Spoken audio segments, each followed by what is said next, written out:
All right. So we're going to work on the general idea of variation of parameters for first order linear non-homogeneous ordinary differential equations. Okay. First things first. What is the general form of a first order linear non-homogeneous ordinary differential equation? Y prime plus P of X times Y equals whatever, something. A. F of X is what they do. Yeah, the book does f of x, and I'm going to stick with their notation as much as I can to not confuse it. Can we also have a coefficient for Y prime, like a G of X? Yeah, so you could have a coefficient on y prime. If you have a coefficient on y prime, first divide by that. Okay? Factor.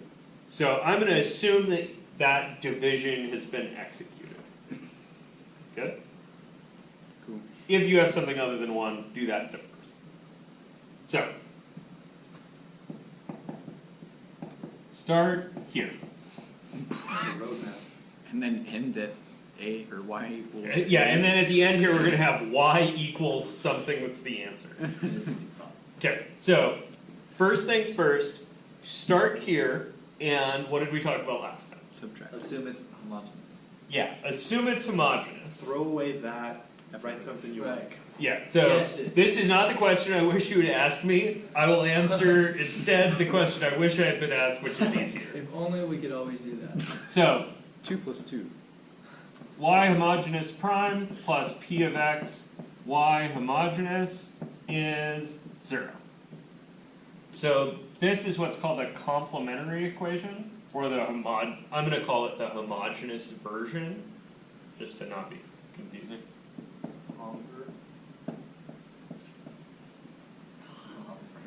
Okay.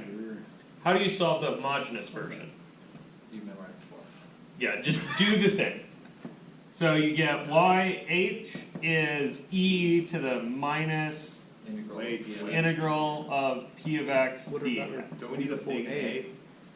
Times A. This thing has a plus c in it, Could you just put and minus? also I'm not going to need it. So there is the one special caveat here, is that you may at this step disregard the constant. Cool. As long as you're solving a non-homogeneous differential equation, you can pitch the constant here. You'll pick it up later. You guys good with that? Unless you forget it. I do that a lot. Oh, if you forget it at the end? Yeah. Yeah. If you're worried about it, freaking write plus c in the margin, right? So you're going to have a bunch of substitutions that you're going to make here. So I'm going to note those kind of in the margin. And I'll do a couple examples of it so you can see how I do that. Once you get to here, your homogeneous version, then you're going to start variation of parameters. So this whole business over here is going to be variation of parameters. And this is going to be a go-to technique through the course. So if you're ever wondering what to do, try variation of parameters. It might just work. Sweet. Cool. Like even when it doesn't seem like it's going to work, the author of this book has totally changed my mind about the usefulness of this technique. Just try it. Sure, like 2/3 of the time it's going to work. So the way you do variation of parameters is you've got the homogeneous version, and then you make a guess, and that guess is going to be y is some function u that you don't know times Of X. your yh. Yeah, okay. I'll throw the of x in here. So that's going to be u as a function of x times your homogeneous version. Is all good with that? Normally that would just be a constant, right? Like, if you had the homogeneous version, you would just get that constant, that big A, that's what u would be.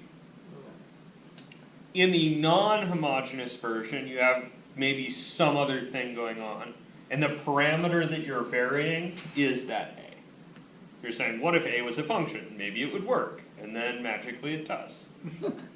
So when you guess this, I'm going to spend just a second and calculate this in general. So what do you need when you calculate y prime? Product rule. Product, yeah. Yeah, you got to do the product rule. So you get u prime times yh plus u times yh prime. Yep. You guys all on board with that? Sure. Okay, and then you sub into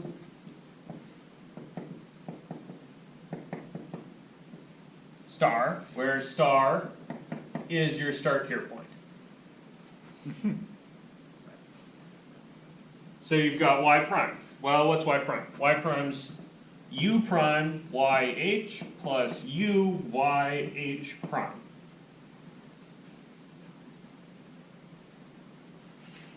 You guys with me on that? And then you have p times y. What was y? U of x. Yeah, y was u times yh. And then you have equals f of x. And then this is the cool thing here. Remember the homogeneous version back over here? You guys see that? Y. Yeah. Look right here. You can solve for y prime. No, that's Y zero, rule. bud. Say that louder, Dave. That's zero, bud. Why is that 0, bud? It's always zero. Because it's always 0. Because that's u times the differential equation that you started with, well, times the complementary equation, right? That's u times the homogeneous version. So that part's always going to 0 out. It's going to 0 out because you made yh so that it would 0 out. You guys see that? So this piece is always going to 0 out. So at the end of your sub into star step, you're always going to be left with u prime times yh is f of x.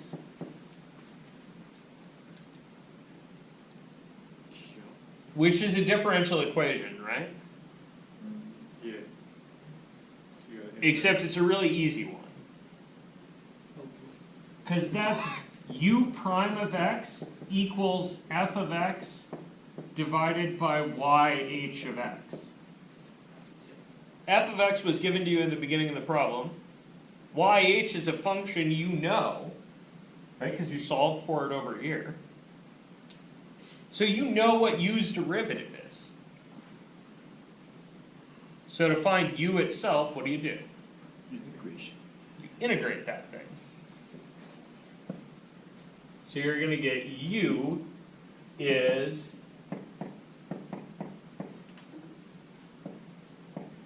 f of x divided by yh's integral with respect to x. And then, this isn't necessary notationally, but I'm going to throw it in here. You're going to get a plus c, right? Sure. Okay, then what do you do with the u you just found?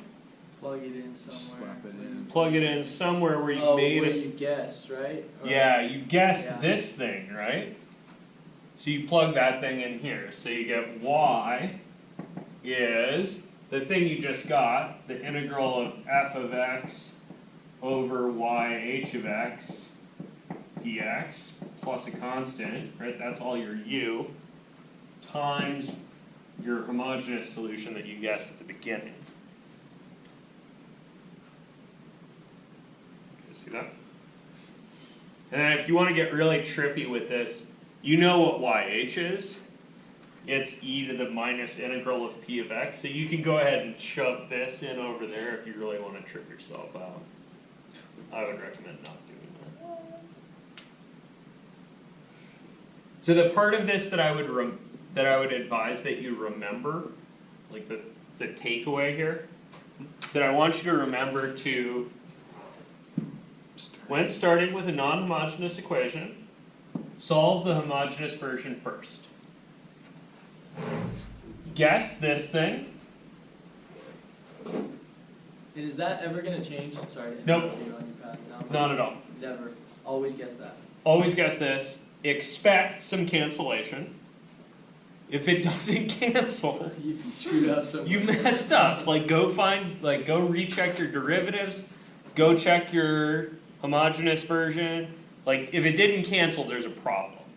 It's actually a nice way to check that you did things right. You see that cancel, good to go. That's why I don't like just remembering this thing. Hmm. Right? You could just jump to here if you wanted to. Like you could just remember this. I personally like to kind of double check myself, so I like to just expect this. Right? So guess, sub, expect cancellation, then remember to back substitute. So, how do we know when this works, when it doesn't work, and when we just screwed up? Good. So this works. You can, in other words, you can use this technique on any first order linear non-homogeneous ordinary differential equation. Cool. That said, the integrals that you get are not necessarily doable. Does that make sense? Wolfram Alpha style? Yeah. Like, fundamentally, this is going to be the frickin' answer. However, it is extremely possible to write down a differential equation where the integrals don't have closed forms. Does that make sense? Oh, like the limits approach stuff or something? Like an improper integral or what? Well, you can always write this statement, right? I can always write e to the minus integral of p of x dx. Sure. And then just get a numerical approximation. Yeah, but I can't always actually. P of x could be 2x. Well, Sure. 2x would be fine. I can integrate I was 2x. about to Oh, say, I meant, would that be okay? Right, but I might end up with one of these. I might end up with e to the minus integral of e to the x squared dx, right? And then I'm like, Fun. Right. It's too many Hey, Joe, why don't you just do parts to it, huh? I don't think it actually works in this I don't think instance. parts works. Yeah. You need to convert So the that's full one that like just doesn't want to be You need happy. to convert So- the full cancel it. on this one you'd be kind of hosed, but you can leave it this way. Yeah, I Half credit. definitely spend quite a bit of time like, what does this mean when I can't integrate it? Yeah, sometimes it just means that you have to leave it that way. And later when we get to series solutions, we'll have methods for getting around stuff like this that'll at least give us nice numerics. You can't really use a numerical approximation on this because, well, you're trying to approximate an antiderivative, right? But yeah, we've got some techniques that we'll explore later for getting around those things. And right now, if you run into an integral that you can't do or you're not sure, just leave it that way. Write me a note in the margin. I tried. Sad face. Yeah. Tried, but still not good enough. Questions on? Nah. You guys good on general form? You want to try a couple of these? After this homework, actually.